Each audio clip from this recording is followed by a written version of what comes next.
Poate îmi doresc mult prea mult să te urăsc. M-ai distrus complet, fără rost. Asta ai vrut, să mă vezi plângând când te văd, cum îi zâmbești, cât de mult tu o privești.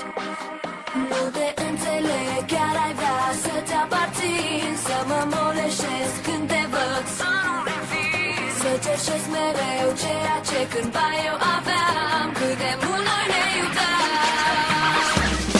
Nu suport să vezi când altul de mână mă ia, când îmi spune cât de mult ar vrea cu mine să stea. Simți cum pulsul iar îți crește și ai vrea să dispari, nu mai ai ce să repari. Nu suport să vezi când altul de mână mă ia, când îmi spune cât de mult ar vrea cu mine să stea. Simți cum pulsul iar îți crește și ai vrea să dispari, nu mai ai ce să repari.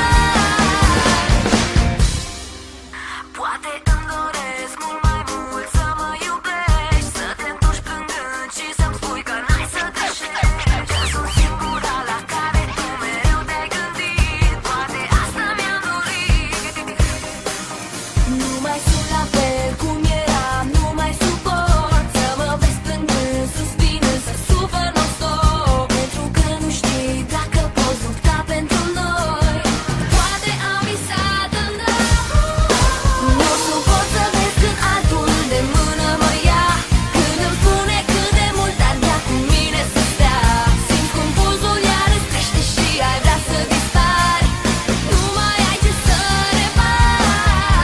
Nu suport să vezi când altul de mână mă ia, când îmi spune cât de mult ar vrea cu mine să stea. Simți cum pulsul iar îți crește și ai vrea să dispari, nu mai ai ce să repari.